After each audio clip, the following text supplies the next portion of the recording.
나는 장미경, 올해 42.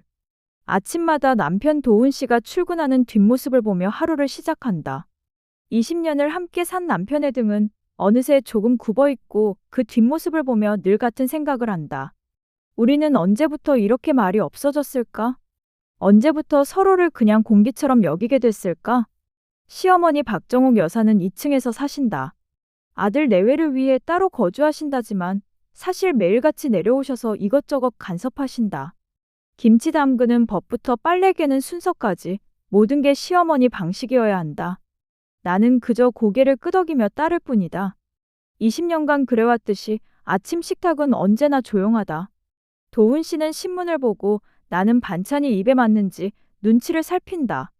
시어머니가 계시는 날이면 더욱 긴장된다. 국이 좀 싱거운 것 같구나. 시어머니의 한마디에 황급히 소금을 더 넣으러 주방으로 향한다. 마음 한구석이 답답하다. 이게 내 삶의 전부인가? 설거지를 하며 창밖을 보니 봄볕이 따사롭다. 문득 가슴 한켠이 텅 빈 것처럼 허전했고 나도 뭔가 하고 싶다는 생각이 든다. 그냥 주부가 아닌 장미경이라는 사람으로 살아보고 싶다는 욕구가 스멀스멀 올라온다. 그러던 어느 날 아파트 엘리베이터에서 전단지를 봤다. 스포츠 댄스 무료 체험. 화려한 드레스를 입은 여자의 사진이 눈길을 끈다. 나도 저렇게 웃을 수 있다면, 저렇게 자유로워 보일 수 있다면 좋겠다. 나도 모르게 전단지를 주머니에 넣는다. 며칠을 망설이다가 용기를 내어 전화를 걸어보았는데 목소리가 많이 떨렸다. 네, 내일 오후 2시에 오시면 됩니다. 편한 복장으로 오세요. 전화를 끊고 나니 가슴이 두근거렸고 설레었다. 이 나이에 무슨 설렘인가 싶지만 분명 설렌다. 20년 만에 나를 위해 뭔가를 시작한다는 게 이렇게 떨리는 일인 줄 몰랐다. 다음 날 거울 앞에 서서 한참을 고민한다. 무얼 입어야 할까? 평소 입던 편한 바지에 티셔츠를 입었다가 벗고 다시 입고를 반복한다. 결국 제일 젊어 보이는 옷을 골라 입는다. 시어머니 눈에 띄지 않게 조용히 현관문을 나섰다. 댄스 센터는 아파트 상가 2층에 있었고 계단을 오르는 동안 심장이 쿵쾅거렸다. 문을 열고 들어서니 밝은 조명과 거울 그리고 경쾌한 음악이 나를 맞이했다. 안녕하세요. 처음 오셨죠? 저는 강사 최민석입니다. 그의 목소리는 부드러웠다. 30 중반쯤 되어 보이는 민석 씨는 훤칠한 키에 환한 미소를 가진 사람이었다. 악수를 청하는 그의 손은 따뜻했다. 나는 얼떨떨한 기분으로 그의 손을 잡았다. 남편이 아닌 다른 남자와 손을 잡아본 게 얼마만인지? 많이 떨렸었고 곧 체험 수업이 시작됐다. 기본 스텝부터 배우기 시작했는데 생각보다 어려웠다. 발이 꼬이고 자꾸 박자를 놓친다. 당황스러웠고 나이 든 내 몸이 원망스럽다. 하지만 민석 씨는 인내심 있게 천천히 잘 가르쳐줬다. 괜찮아요. 천천히 하세요. 처음엔 다들 그래요. 자, 하나, 둘, 셋, 넷. 그의 손이 내 허리를 가볍게 잡았다. 지지해주는 느낌이랄까? 오랜만에 느끼는 다정함이다. 남편 도훈 씨는 오래전부터 나를 이렇게 다정하게 대하지 않았다. 1시간 수업이 금방 지나간다. 땀이 흐르지만 기분이 좋았고 오랜만에 뭔가를 성취한 것 같은 뿌듯함을 느꼈다. 민석 씨가 물을 건네며 웃는다. 다음 주에도 오실 거죠? 상당한 소질을 가지셨어요. 소질이 있다니? 그 말 한마디에 기분이 날아갈 듯했고 집으로 돌아오는 길 발걸음이 가벼웠다. 20년 만에 처음으로 나를 위한 시간을 가진 것 같았다. 현관문을 열고 들어서니 시어머니가 거실에 앉아 계신다. 어디 갔다 오니? 최대한 태연하게. 아, 잠깐 산책 다녀왔어요. 시어머니의 눈빛이 날카로웠고 뭔가 의심하시는 것 같았다. 가슴이 철렁했지만 이내 시어머니는 다른 이야기를 꺼내신다. 저녁은 뭐 할 거냐? 도훈이가 좋아하는 갈비찜 하는 건 어때? 고개를 끄덕이며 주방으로 향했다. 하지만 마음 한구석은 여전히 댄스 센터에 가 있다. 민석 씨의 미소가 그의 다정한 목소리가 자꾸 떠오른다. 이상한 감정이다. 최민석이라는 남자를 또 보고 싶다는 생각이 든다. 일주일이 길게 느껴졌고 매일같이 시계를 보며 다음 수업 날만 기다렸다. 도훈 씨는 여전히 바빴고 아침 일찍 나가서 밤늦게 집에 들어왔다. 들어와서도 피곤한지 소파에 앉아 TV만 보았고 나와의 대화는 거의 없었다. 필요한 말만 주고받을 뿐. 외롭다. 이렇게 외로울 수 있구나 싶다. 같은 집에 살면서도 혼자 있는 것 같은 이 기분, 참 별로다. 드디어 일주일이 지나고 다시 댄스 센터에 간다. 이번엔 옷도 좀 더 신경 써서 입고 가벼운 화장도 했다. 거울을 보니 조금은 젊어 보이는 것 같아서 기분이 좋았다. 센터에 도착하니 민석 씨가 반갑게 맞아주었다. 또 오셨네요. 많이 기다렸어요. 기다렸다는 말에 심장이 뛴다. 설마 나를 기다렸다는 건 아니겠지만 그래도 기분이 좋다. 이날 수업은 더 진도가 나갔으며 왈츠의 기본 동작을 배웠다. 민석 씨와 함께 춤을 추는데 그의 품에 안겨 있으면 세상이 다 내 것이 된 것 같았다. 음악에 맞춰 움직이는 게 이렇게 자유롭고 행복한 일인지 처음 알았다. 수업이 끝나고 민석 씨가 말했다. 시간 되시면 커피 한 잔 하실래요? 근처에 괜찮은 카페가 있어요. 망설여졌지만 거절하고 싶지 않았다. 조금만 더 이 기분을 느끼고 싶었다. 카페에 앉아 커피를 마시면서 민석 씨는 자신의 이야기를 들려줬다. 25부터 댄스를 시작했다는 얘기와 대회에서 상도 많이 받았다는 것, 언젠가 큰 댄스 센터를 운영하는 게 꿈이라는 말을 했다. 그의 눈은 열정으로 빛났었고 그 모습이 부러웠다. 꿈이 있다는 게, 열정이 있다는 게 부러웠다. 나는 언제부터 꿈을 잃어버렸을까?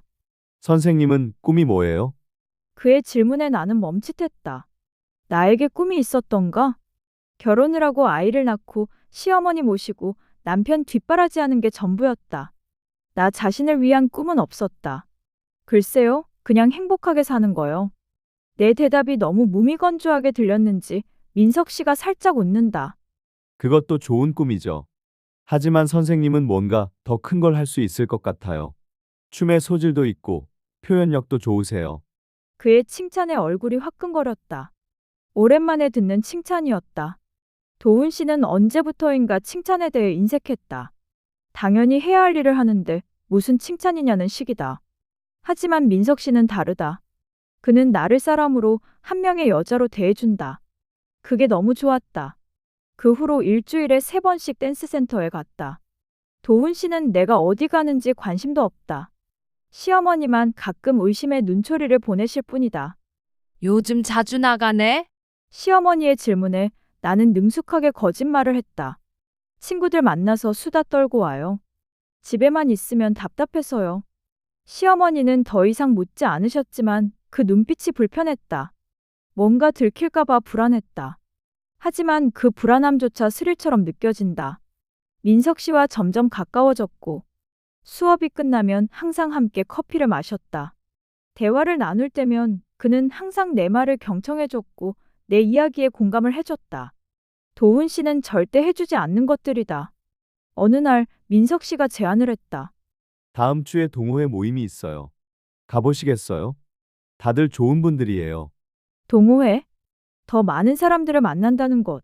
설레기도 하고 두렵기도 하다. 하지만 거절할 수 없었다.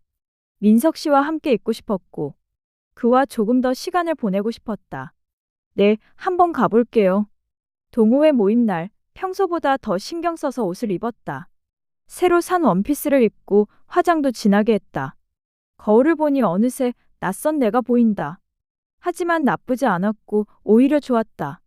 이렇게 꾸민 게 얼마만인가? 모임 장소는 강남의 한 레스토랑이다. 도착하니 이미 여러 사람이 모여 있었고 민석 씨가 나를 소개했다. 새로 오신 장미경 선생님이세요. 정말 춤 잘 추세요. 사람들이 박수를 치며 반겼고 얼굴이 화끈거렸다. 하지만 기분이 좋았다. 이렇게 환영받는 게 얼마만인가? 사람들은 춤 이야기, 대회 이야기를 했으며 나도 자연스럽게 그 속에 스며들었다. 술도 조금 마셨다. 평소엔 거의 안 마시는데 오늘은 기분이 좋아서 한 잔 두 잔 비웠다. 민석 씨가 옆에 앉았다. 그의 어깨가 내 어깨에 닿았고 가슴이 두근거렸다. 이 감정은 뭘까? 사랑일까? 아니, 이건 사랑이 아니다. 설렘이다. 오랜만에 느끼는 설렘이다. 결혼 전 도훈 씨를 만났을 때 느꼈던 그 설렘. 하지만 지금 내 옆에는 도훈 씨가 아닌 민석 씨가 있다. 이건 잘못된 일이고 나는 유부녀다. 남편이 있고 시어머니가 있고 가정이 있다. 하지만 이 순간만큼은 그 모든 걸 잊고 싶다. 그냥 장미경이라는 한 명의 여자로 살고 싶다. 밤이 깊어져가며 사람들이 하나둘 자리를 뜬다. 민석 씨가 나를 차로 태워준다고 한다. 거절해야 하는데 거절이 안 된다. 차 안은 조용했으며 라디오에서 잔잔한 음악이 흘러나왔다. 민석 씨가 운전하면서 가끔 나를 쳐다봤다. 그의 시선이 느껴졌다. 집 앞에 도착해서 내려야 하는데 몸이 움직이질 않았다. 민석 씨가 먼저 말을 꺼냈다. 오늘 정말 예뻐 보이셨어요. 예쁘다는 말. 들어본 게 언제였던가? 도훈 씨는 결혼 후 단 한 번도 내게 그런 말을 한 적이 없다. 눈물이 날 것 같았다. 고마워요, 민석 씨. 목소리가 떨렸고 민석 씨가 내 손을 잡았다. 뿌리쳐야 하는데 뿌리칠 수 없었다. 그의 손은 따뜻했으며 나를 필요로 한다는 느낌이 들었다. 이 순간 나는 선택의 기로에 섰다. 이대로 차에서 내려 집으로 돌아갈 것인가? 아니면 이 손을 잡고 어디론가 갈 것인가? 하지만 나는 그의 손을 뿌리치지 않았다. 그것이 내 대답이었다. 그날 밤 나는 집에 늦게 들어갔는데 도훈 씨가 소파에서 잠들어 있었다. 나를 기다린 것이 아니고 그냥 TV 보다 잠든 것이다. 죄책감이 밀려왔지만 동시에 묘한 해방감이 느껴졌다. 나도 내 인생을 살 수 있다는 것과 사랑받을 수 있다는 것이다. 그 후로 민석 씨와의 만남은 잦아졌다. 처음엔 조심스러웠지만 점점 더 대담해졌다. 그와 함께 있으면 세상이 다 내 것 같았다. 젊어지는 기분이며 살아있다고 느껴졌다. 동호회 사람들과도 자주 어울렸고 술자리도 늘어났다. 노래방도 가고 나이트 클럽도 갔다. 42의 나이가 무색하게 젊은이들처럼 놀았다. 집에 들어가는 시간은 점점 늦어졌지만 도훈 씨는 여전히 관심이 없다. 요즘 늦게 들어오네? 그게 전부였고 더 묻지도 않는다. 그게 섭섭하기도 하고 한편으론 편하기도 했다. 관심 없으면 더 자유롭게 놀 수 있으니까. 시어머니는 달랐다. 어느 날 나를 따로 부르셨다. 미경아, 요즘 뭐 하고 다니냐? 목소리가 차갑다. 나는 거짓말을 늘어놓는다. 친구들 만나요. 취미 생활도 하고요. 시어머니의 눈빛이 날카롭다. 친구들? 취미? 집안일은 제쳐두고 유부녀가 밤마다 밖에 돌아다니는 게 말이 되냐? 화가 치밀었다. 20년 동안 참고 살았던 게 폭발하는 것 같았다. 어머니는 제 인생에 대해 아무것도 모르세요. 저도 제 삶을 살 권리가 있어요. 시어머니가 벌떡 일어나신다. 뭐? 지금 나한테 대드는 거야?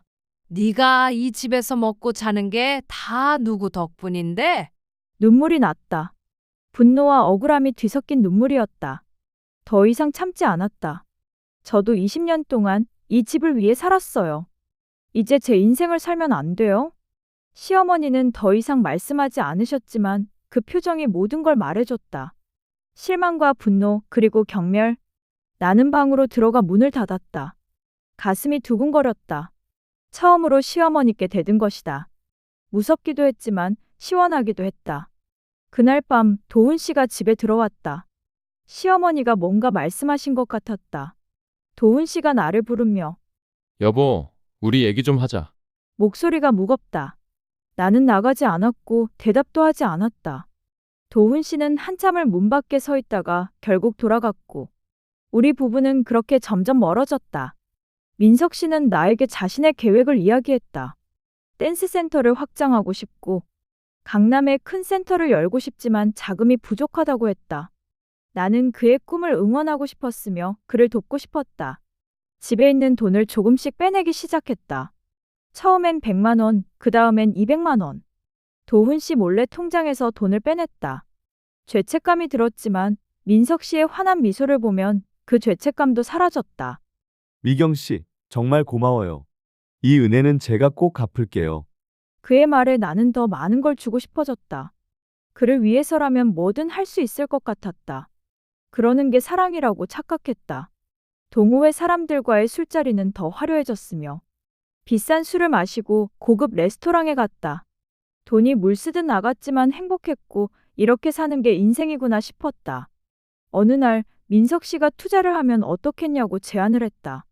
댄스센터의 공동 투자자가 되는 것이었다. 큰돈이 들어가는 거라 망설여졌다.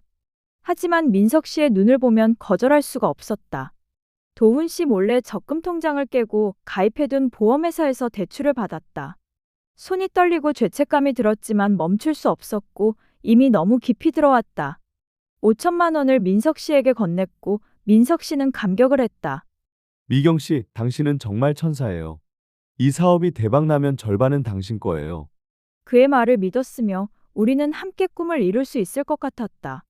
하지만 현실은 달랐다. 댄스센터는 생각만큼 잘 되지 않았으며 회원들은 늘지 않고 적자만 쌓여갔다. 민석 씨는 초조해하며 돈이 더 필요하다고 한다. 나는 또다시 돈을 만들었다. 이번엔 시어머니 명의의 통장에서 몰래 돈을 빼냈다. 2천만 원. 손이 떨렸다. 들키면 끝이다.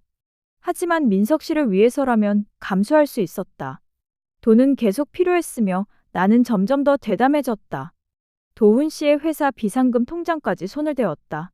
3천만 원이 더 빠져나갔으며 이제 집안의 모든 재산이 바닥을 드러내기 시작했다. 하지만 여기서 멈출 수 없었다. 민석 씨는 계속 더 돈이 필요하다고 말했고 나는 더 미쳐갔다. 그를 위해서라면, 우리의 미래를 위해서라면 뭐든 할 수 있을 것 같다. 어느 날 시어머니의 금반지를 훔쳤다. 결혼 50주년에 시아버지께서 주신 것이다. 시아버지가 돌아가신 후 시어머니의 유일한 추억이다. 그걸 훔쳐 전당포에 맡겼다. 200만 원을 받았다. 손이 떨리고 가슴도 두근거렸다. 죄책감과 공포가 밀려왔지만 이미 돌아갈 수 없다. 며칠 후 시어머니가 금반지를 찾으셨고 집안이 발칵 뒤집혀졌다. 내 반지가 어디 갔지? 분명 여기 뒀는데. 시어머니의 목소리가 들렸고 나는 모르는 척했다. 어머니, 제가 도와드릴까요? 같이 찾아봐요. 거짓말이 자연스럽게 나온다. 이미 너무 많이 거짓말을 해서 익숙해진 것이다. 시어머니는 며칠 동안 반지를 찾으셨다. 울기도 하셨으며 그 모습을 보며 나는 죄책감이 들었다.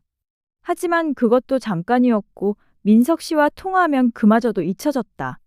동호회 모임은 점점 과격해지고 이제는 나이트클럽에서 새벽까지 놀았다. 늘 술에 취해 비틀거리며 집에 왔다. 도훈 씨는 아무 말도 하지 않았지만 그저 나를 바라볼 뿐이었다. 그 눈빛이 싫다. 실망한 눈빛, 체념한 눈빛. 나는 그의 눈을 피했다. 어느 날 민석 씨가 또 다른 제안을 했다. 미경 씨, 집을 담보로 대출 좀 더 받을 수 있을까요? 지금이 기회예요. 조금만 더 버티면 대박 나요. 집을 담보로? 우리 가족이 사는 집을. 망설여졌다. 아무리 미쳐도 이건 아니다. 하지만 민석 씨의 간절한 눈빛을 보면 거절할 수 없었다. 생각 좀 해볼게요. 집으로 돌아와 서류함을 뒤지며 집 등기부등본을 찾았다. 도훈 씨와 공동명의여서 내 도장만으로는 안 된다. 도훈 씨의 도장과 서명이 필요했다. 며칠을 고민했고 결심했다. 도훈 씨가 출장 간 사이 서류를 위조했으며 서명을 따라했다. 수십 번을 연습한 끝에 완벽하게 따라 쓸 수 있었다.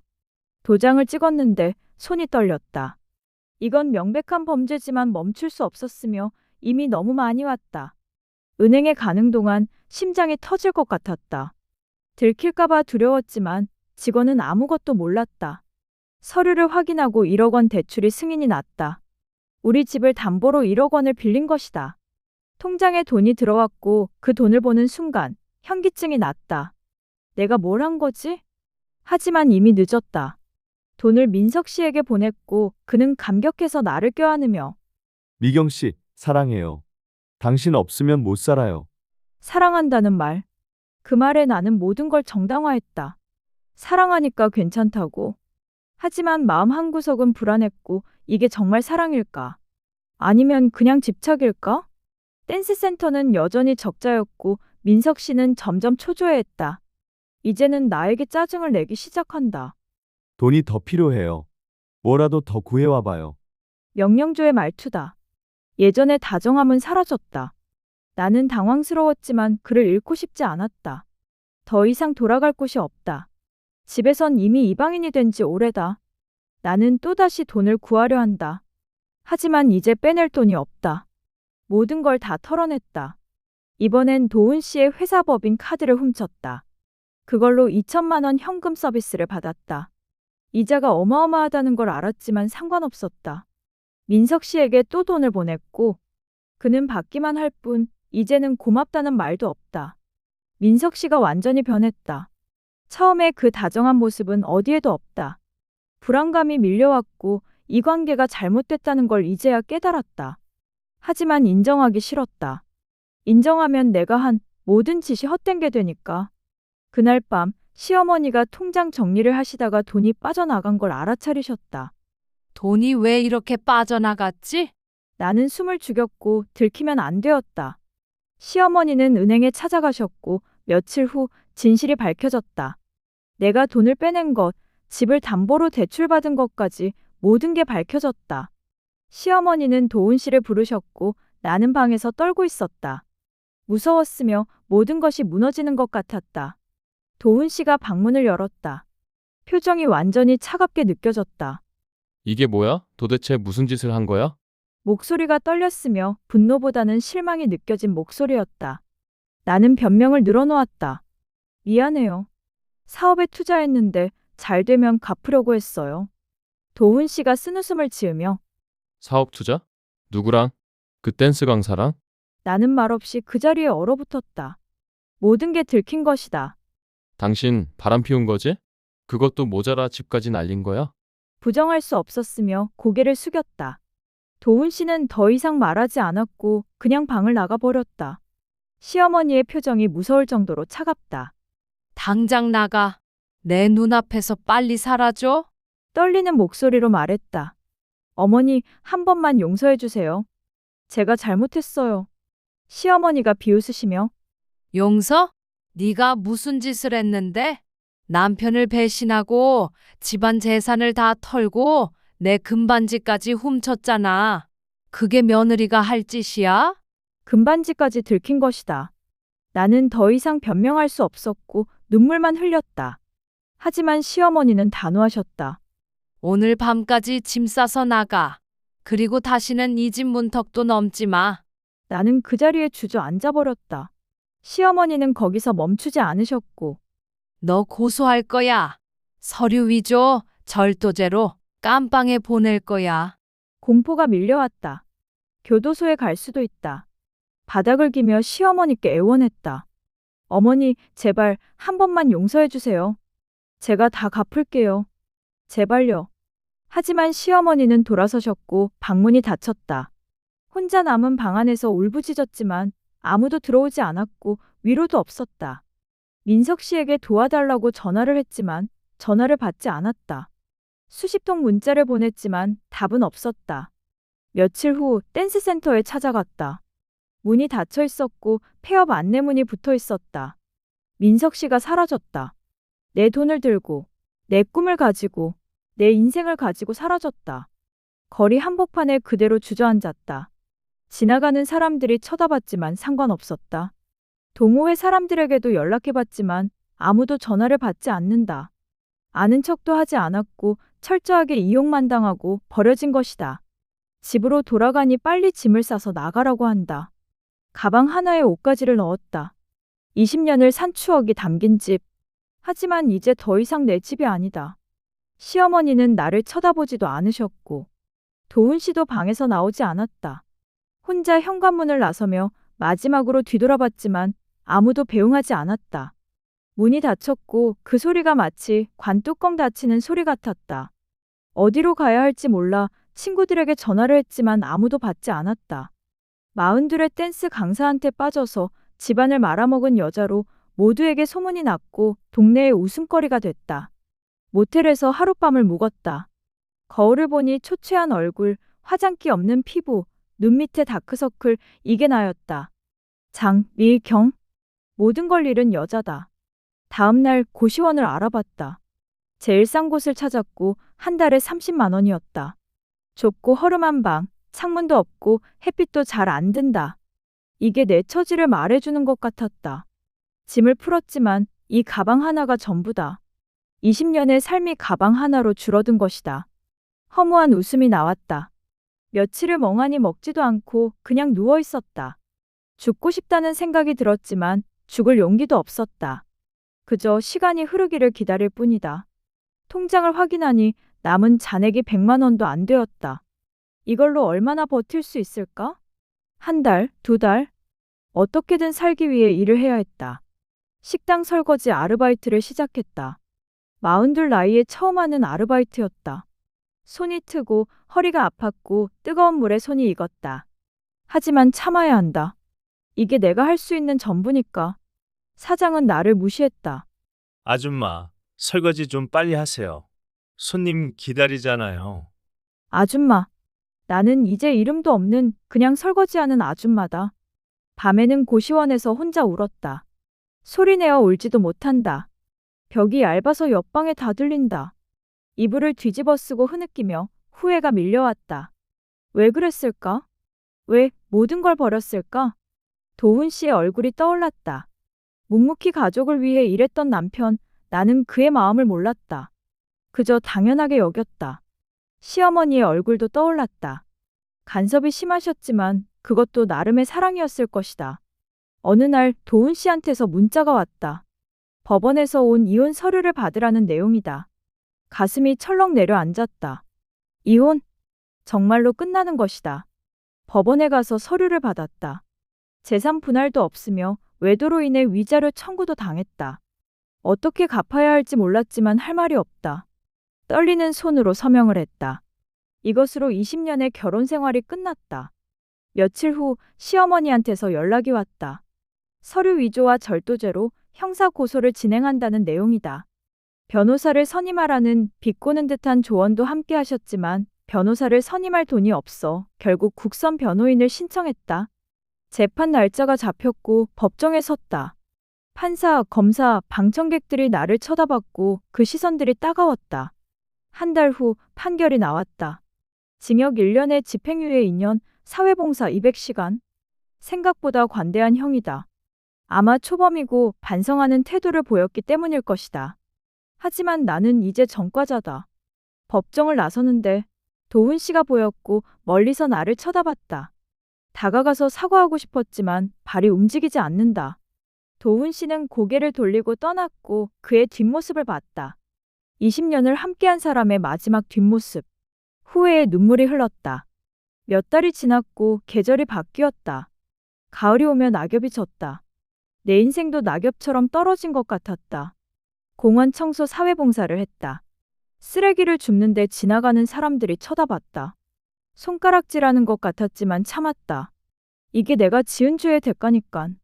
어느 날 거리에서 우연히 도훈 씨를 또 봤다. 훨씬 야윈 것 같았고 표정도 어두웠다. 옆에는 시어머니가 계셨고 둘 다 많이 늙고 지친 것 같아 보였다. 내가 저들을 그렇게 만든 것이다. 나를 보는 순간 시어머니의 표정이 굳었고 도훈 씨는 시어머니를 부축해 빠르게 지나갔다. 나는 그들의 뒷모습을 봤다. 이제는 남이 된 사람들의 뒷모습. 가슴이 미어졌지만 영원히 돌이킬 수 없다. 그날 밤 고시원에서 혼자 목 놓아 울었다. 옆방에서 벽을 두드렸다. 시끄러워요. 조용히 좀 하세요. 나는 소리 없이 입을 막고 울었다. 눈물이 멈추지 않았다. 민석 씨 생각이 났다. 그가 미운 건지 내가 한심한 건지 모르지만 아마 둘 다일 것이다. 나를 이용한 그를 원망했지만 동시에 나 자신을 더 원망했다. 어떻게 그렇게 쉽게 속을 수 있었을까? 어떻게 가족을 그렇게 쉽게 배신할 수 있었을까? 겨울이 왔고 고시원이 추웠다. 난방이 제대로 안 되어 이불을 2장 덮어도 춥다. 감기에 걸렸지만 병원에 갈 돈이 없어 약국에서 겨우 약을 사 먹었다. 열이 났고 며칠을 앓아 누웠지만 아무도 돌봐주지 않는다. 아플 때 가장 외롭다는 걸 그때 깨달았다. 열이 내리고 나니 더 쇠약해진 것 같다. 거울을 봤는데 누군지 모를 사람이 보였다. 주름이 깊어졌고 머리에 흰머리가 많아졌다. 42이 아니라 50처럼 보였다. 설거지 일을 계속했다. 하루 6시간씩 한 달에 150만 원을 번다. 고시원 월세 30만 원을 내고 나면 120만 원이 남았고 밥값, 교통비, 생활비를 빼면 거의 남지 않았다. 저축은 꿈도 못 꾸며 그저 하루하루를 버틸 뿐이다. 위자료는 갚지 못해 독촉 전화가 왔다. 변제 계획서를 제출하라고 했지만 계획을 세울 수가 없었다. 이렇게 벌어서 어떻게 1,000만 원을 갚는단 말인가. 모든 게 절망스러웠다. 봄이 다시 왔고 1년이 지났다. 작년 이맘때 나는 행복하다고 착각했다. 자유롭다고 착각했다. 댄스를 추며 젊어진다고 착각했다. 하지만 그 모든 게 착각이자 환상이었다. 진짜 자유는 책임을 다할 때 오는 것이었다. 진짜 행복은 가족과 함께 있을 때라는 걸 이제야 깨닫는다. 어느 날 동네 슈퍼에서 아는 얼굴을 봤다. 동호회에서 만났던 사람이다. 눈이 마주쳤지만 황급히 고개를 돌렸고 나는 모르는 척 그냥 지나갔다. 어차피 나는 이미 그들에게 이용 가치가 없는 사람이 되었으니까. 매일 밤 후회와 자책, 외로움이 밀려와서 잠을 이룰 수 없다. 수면제를 먹었지만 그래도 잠이 잘 안 온다. 매일 밤 악몽을 꾸었다. 도훈 씨가 나타나는 꿈, 시어머니가 나를 저주하는 꿈, 민석 씨가 비웃는 꿈. 식은땀을 흘리며 잠에서 깨었다. 새벽 3시. 다시 잠들 수 없다. 창밖을 봤지만 어두운 하늘, 별 하나 없는 하늘. 내 인생 같았다. 어느 날 식당 사장이 나를 부른다. 아줌마, 미안한데 다음 달부터 안 나와도 돼요. 다른 일 잘하는 사람 뽑기로 했어요. 잘린 것이다. 나는 사장님에게 애원한다. 사장님, 제발요. 제가 더 열심히 할게요. 제발 한 번만 봐주세요. 하지만 사장님은 고개를 저으며 미안해요. 이미 결정된 거예요. 식당을 나서는데 몸이 비틀비틀거렸다. 일자리마저 잃고 이제 어떻게 살아야 하나? 어떻게 월세를 내야 하나? 며칠을 멍하니 보냈고 구직 사이트를 뒤졌지만 42의 나이, 경력도 없는 여자를 뽑는 곳은 없었다. 여러 곳 면접을 봤지만 나이가 많고 경력도 없고 전과가 있다고 해서 다 떨어졌다. 절망스러웠다. 고시원 월세를 못 내어서 쫓겨났다. 가방 하나 달랑 들고 나왔지만 갈 곳이 없다. 찜질방에 갔다.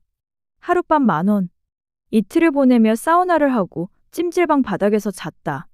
노숙자 같은 내 모습을 주변 사람들이 쳐다봤다. 나는 이제 노숙자와 다를 바 없었다. 며칠을 떠돌며 공원 벤치에서 자기도 했다. 무서웠지만 갈 곳이 없으니까 어쩔 수 없었다. 밥은 편의점 삼각김밥으로 때웠다. 하루에 1개. 그것도 제일 싼 걸로. 몸이 쇠약해졌고 걷기도 힘들었다. 이렇게 살 수는 없어서 사회복지관을 찾아 도움을 청했고 긴급 주거 지원을 신청했다. 며칠 후 쉼터를 배정받았다는 연락이 왔다. 나 같은 사람들이 모이는 여성 쉼터다. 허름한 건물이었지만 지붕이 있다는 것만으로도 감사하다. 4명이 함께 쓰는 방을 배정받았다. 좁고 낡았지만 그래도 잘 곳이 있다는 게 감사했다. 가정폭력을 피해온 사람, 빚에 쫓겨온 사람, 나처럼 모든 걸 잃은 사람 등 다들 사연이 있었다. 우리는 서로를 위로하지 않았고 그저 각자의 고통 속에서 살아갈 뿐이었다. 쉼터에서 제공하는 요양보호사에 관한 직업 교육을 받았다. 오랜만에 하는 공부가 어려웠고 집중이 안 되었다. 하지만 살기 위해서 버텼다. 몇 달 후 자격증을 땄고 요양원에 취직했다. 월급은 적었지만 그래도 일이 있다는 게 감사했다. 치매 노인들을 돌보는 일이다. 기저귀를 갈아주고 밥을 먹여주고 목욕을 시켜드린다. 육체적으로도 정신적으로도 힘들었다. 하지만 이게 내가 할 수 있는 일이고 이게 내 삶이 되었다. 어느 날 치매가 심하신 한 할머니를 돌봤다. 나를 딸이라고 부르셨다. 미경이 왔구나. 엄마가 보고 싶었어? 나는 얼어붙었다. 미경. 내 이름을 할머니는 계속 말씀하신다. 미경아, 너 언제 시집 가니? 엄마는 네가 행복했으면 좋겠어. 눈물이 났다. 행복? 나는 행복을 찾아 모든 걸 버렸지만 행복은 찾지 못했다. 오히려 지옥에 떨어졌다. 할머니의 손을 잡았다. 주름진 손. 따뜻한 손. 나는 울먹였다. 네, 엄마. 행복할게요. 꼭 행복할게요. 하지만 그건 거짓말이었고 나는 행복할 수 없었다. 밤에 쉼터로 돌아갔다. 나는 내 침대에 누워 천장을 봤다. 금이 가 있는 천장. 금이 가고 무너지고 망가진 내 인생 같았다. 봄이 또 왔고 2년이 지났다. 벚꽃이 피었지만 나는 더 이상 벚꽃을 보지 않았고 볼 마음도 없다. 요양원에서 일하고 쉼터로 돌아가고 잠들고 일어나고 그냥 하루하루를 버틸 뿐이다. 어느 날 거리에서 도훈 씨를 또 봤다. 벌써 3번째. 그는 많이 변했고 머리가 희끗해졌으며 표정도 어두웠다. 옆에는 젊은 여자가 있었고 재혼한 것 같았다. 가슴이 찢어졌지만 어쩔 수 없다. 그들을 쳐다봤고 도훈 씨와 눈이 마주쳤다. 잠깐, 아주 잠깐, 그의 눈에 뭔가가 보였다. 연민? 동정? 아니면 안도? 잘 모르겠다. 그는 고개를 돌리고 빠르게 지나갔다. 나는 그 자리에 선 채로 소리내어 울었다. 거리 한복판에서 사람들이 쳐다봤지만 상관없었다. 모든 게 끝났으니까. 찬란했던 순간 뒤에 찾아온 암흑, 설렘 뒤에 찾아온 절망. 자유를 찾아 떠났지만 결국 더 큰 감옥에 갇혀버렸다. 가정이라는 울타리를 벗어났지만 그 울타리가 얼마나 소중했는지 깨달았을 때는 이미 늦었다. 남편을 배신하고 시어머니를 배신하고 가족을 배신하고 결국 나 자신까지 배신했다. 그 대가는 참혹했고 모든 것을 잃었다. 그리고 무엇보다 나 자신을 잃었다. 장미경이라는 사람이 누구였는지조차 모르겠다. 이제 남은 건 후회와 허무와 고통뿐이다. 하지만 어떻게든 살아야 한다. 이 지옥 같은 삶 속에서도 살아야 한다. 그게 내가 저지른 죄에 대한 벌이니까. 그리고 그 후회를 안고 살아가는 것, 그게 가장 큰 벌이다. 나는 오늘도 요양원에 간다. 치매 노인들을 돌보며 그들의 기저귀를 갈아주고 밥을 먹여준다. 이게 내가 선택한 결과다. 한때는 행복을 꿈꿨던 여자. 하지만 잘못된 선택으로 모든 것을 잃은 여자. 가족을 배신하고 돌이킬 수 없는 강을 건넌 여자. 이제 그 강 건너편에서 홀로 남아 후회와 고통 속에서 하루하루를 버티는 여자. 이것이 끝이다. 장미경의 끝이다. 오늘도 저희 사랑과 전쟁을 시청해 주셔서 진심으로 감사드립니다. 앞으로도 좋은 이야기로 찾아오겠습니다. 오늘의 이야기가 유익하셨다면 구독과 좋아요, 알림 설정 부탁드립니다. 감사합니다.